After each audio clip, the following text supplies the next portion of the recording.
Can you? So obviously you can't give me legal advice. Obviously, not without the clock. Yeah, not without the invoice. But let's just clear this up once and for all for our viewers and listeners. Yes. So, if I walk down a street with a skull cap on and I am visibly Jewish, quote unquote, visibly Jewish, and there is a baying mob wanting to rip me to pieces, it is legitimate for the police to avoid a public order offence by removing me from the situation. But what does that say about the baying mob? No, absolutely. And we had actually exactly that situation where we had somebody who was prevented going into that sort of stuff. But it's similar when they do the marches, you know, the orange marches. There are certain areas they don't go because they want to avoid an offence. But my point, Andrew, is this, and something that's gone round in circles on this show multiple times. So I am firmly of the view that the police officer that said, you are visibly Jewish, you need to get out of this area, and I'm going to make you go, I think he was in the right, because there's a baying mob of 20,000 people. But what then becomes offensive is not that he says you're visibly Jewish, is that this police officer, in his professional experience, says it is dangerous for a Jewish person or somebody who appears to be Jewish walking down the street.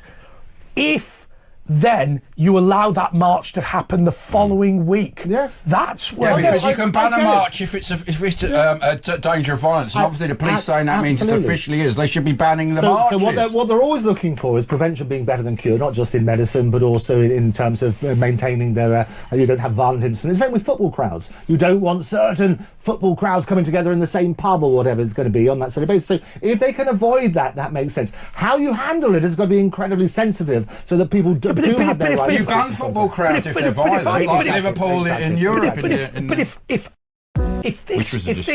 If this mug of tea was actually acid or corrosive thing in some way, and I said, I'm going to throw this over Andrew Eborn because I hate him, it would be legitimate for security to remove you. But I should be prosecuted afterwards. And this is what there's only one way to find out. Thank you. No, but this is what happens about this sort of two-tier system, because you have people saying that. So Sandy talks it. She said exactly that, didn't she? Said she wanted. Oh no, it was Joe Brand. Sorry, Joe Brand. You just libelled Sandy Toxic. Now he's retracted it. Alan Corran.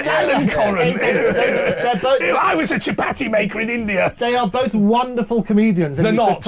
No, Sandy Toxic is not a wonderful. I liked her on number 73. I used to do the warm-up. Here we go. Great stuff. No, but the reality is that. So those were the words that she used. And you look at people will quote examples and say, look, hang about, they've said this. I know we've got to be careful with Lineker and that sort of stuff, because I think that's being investigated. But certainly what you need to do, I always make the point, justice is supposed to be blind. So whatever happens, and your Hezbollah example is part of that. Thank you. Yes, but it's true. It's supposed to be blind. So whatever happens, I don't understand how you... sorry. Yes. I'm going to have a go at you now. No, go. Because you're here.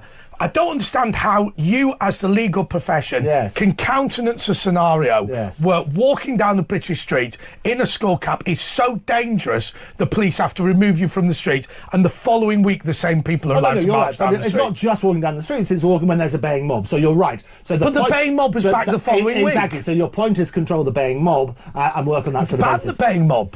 Well, it depends, because everybody's got a right to be a baying mob. No, violent protest can be banned by the police. Exactly. So well, it is a violent protest. Okay, two things. One, if it's a baying mob and they're not complying with the law, absolutely, we should enforce the law. And it's about enforcement, it's not changing the law. The other thing is people have a right to protest, whatever the views, however abhorrent. That's the fundamental thing about freedom of speech. If you're violent, they have a right to... No, but that's what I'm saying. It has to be within the law. Do you accept that we have been a little bit afraid in terms of... we haven't been a little bit afraid. We've been a lot afraid, and it's scandalous. And as I say, fear is the most crippling thing of all. And that's what they say. Edward Bernays said, if you want to persuade anybody to do anything, you do it through fear. That's what happened in the pandemic. Because they sold a message on that narrative. Because like it or not, we can sit here all day talking about you being rich, talking about you being successful, talking about you having X car or Y lifestyle or whatever. But you came into all of this in order to support the law, because you believed the law was a force for good. And I see the law spectacularly failing. Now, I don't believe that's the fault of barristers alone. I believe it's the fault of the entire system. Let me pick you up on that, because it's not the law that's failing, it's the enforcement that's failing. Yeah, correct. So thank you, it's my job to be correct. Well, the judiciary are failing as well. The judiciary, that's the law. 10 seconds on that. It is absolutely right that the law and the judges have to basically abide by what the law of the land is. They don't set it.